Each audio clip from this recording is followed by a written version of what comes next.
Mempunyai sebuah tim yang berisikan talenta-talenta hebat merupakan impian seluruh tim sepak bola manapun. Baik itu di tim nasional maupun klub. Sudah banyak yang merasakan situasi tersebut dan akhirnya menuai gelar. Sebut saja Prancis yang sudah meraih trofi Piala Dunia berkat generasi emasnya.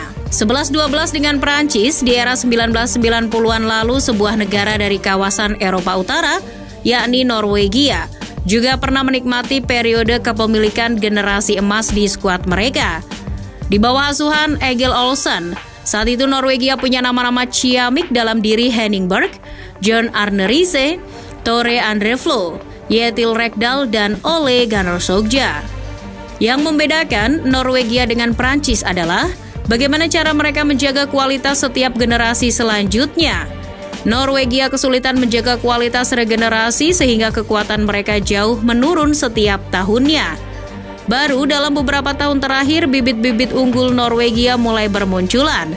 Dan kini mereka berjuang di kualifikasi Euro 2024.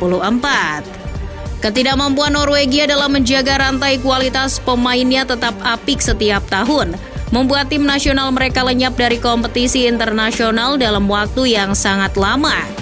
Terakhir kali Norwegia berpartisipasi di kompetisi besar adalah pada saat Euro 2000, yang mana itu 23 tahun yang lalu. Kala itu tim masih berisikan pemain-pemain macam John Arne Riise hingga Stefan Iversen.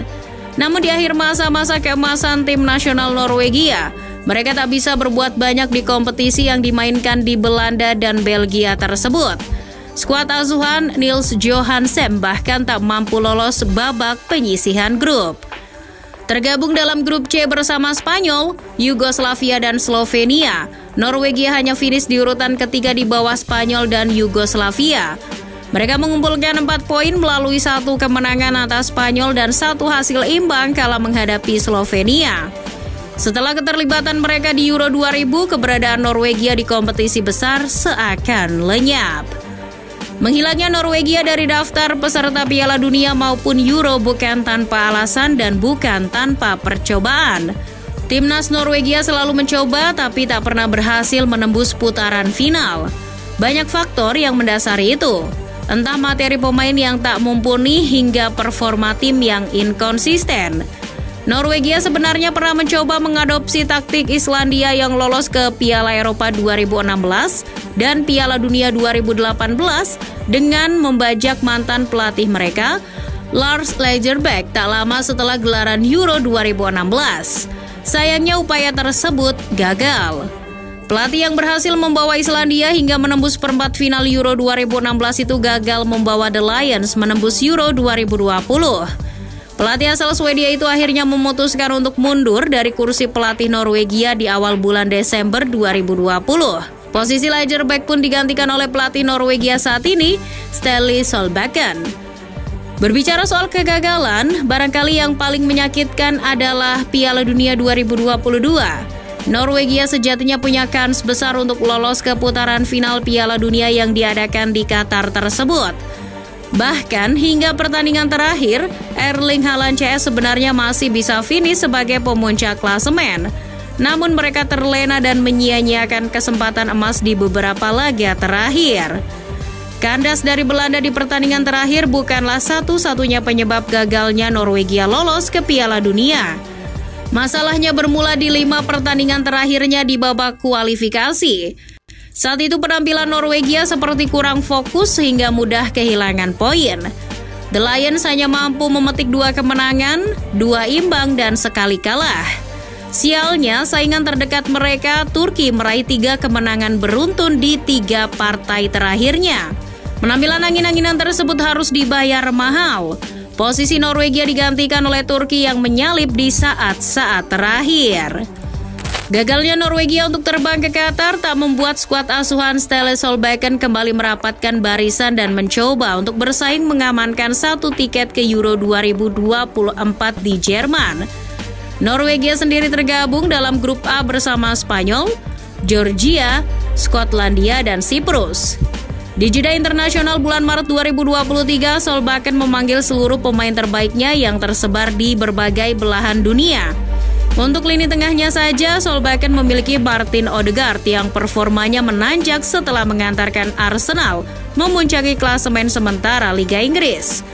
Selain Odegaard, Norwegia masih punya gelandang serba bisa yakni Sander Berge yang tengah membantu Sheffield United kembali ke kasta tertinggi Liga Inggris. Lini depan Norwegia juga tak kalah mentereng. Nama-nama macam Mohamed Elyounoussi, Ola Solbakken, Alexander Sørloth hingga bomber Manchester City Erling Haaland menghiasi skuad Norwegia di babak kualifikasi Euro 2024 kali ini.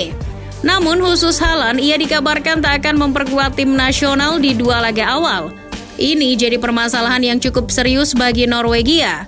Pasalnya untuk mencetak gol sejauh ini The Lions masih sangat bergantung pada pemuda berusia 22 tahun tersebut. Dari 23 caps untuk tim nasional, Haaland sudah mengemas 21 gol. Itu catatan yang luar biasa apabila dibandingkan dengan pemain-pemain Norwegia saat ini. Untuk mengisi lubang yang ditinggalkan Haaland, mungkin Solbakken bisa mengandalkan Alexander Sørloth di lini depan. Penyerang yang kini berseragam Real Sociedad itu telah mencetak 13 gol di semua kompetisi musim ini. Sedangkan untuk tim nasional, ia sudah mengantongi 15 gol dalam 45 penampilan. Sørloth jadi pemain kedua dengan gol terbanyak di skuad Norwegia saat ini. Timnas Norwegia berpeluang besar untuk lolos ke Euro 2024, asalkan mereka bisa konsisten dengan permainannya. Salah satu musuh terkuat yang mesti dihadapi adalah Spanyol. Timnas Spanyol yang sudah berganti pelatih ke Luis de la Fuente yang mengolaborasikan pemain muda dan berpengalaman seperti Inigo Martinez dan Iago Aspas bisa jadi menyulitkan Norwegia. Di sisi lain, Skotlandia dan Georgia juga tak bisa dianggap enteng. Meski bisa jadi mengalahkan keduanya, tapi baik Georgia maupun Skotlandia tampil apik di UEFA Nation League. Bahkan Georgia belum tersentuh satupun kekalahan di ajang tersebut. Tim yang kini diperkuat Kavica Kvaratskhelia itu bisa saja memberikan kejutan dan menjadi batu sandungan bagi Martin Odegaard dan kawan-kawan. Norwegia harus bisa mengalahkan kedua negara tersebut. Kedua tim tersebut bisa dijadikan Norwegia sebagai ajang mendulang poin. Apalagi kalau Haaland sudah bermain di leg kedua nanti. Sementara Siprus bisa menjadi lahan mendulang gol bagi Norwegia. Jika Spanyol dijagokan memuncaki klasemen grup A, Norwegia harus berebut posisi kedua dengan Georgia maupun Skotlandia. Sebab dua tim teratas akan langsung mendapat tiket penerbangan ke Jerman tahun 2024 mendatang. Ini peluang yang bagus bagi Norwegia menyudahi rangkaian patah hati karena gagal mulu ke kompetisi internasional.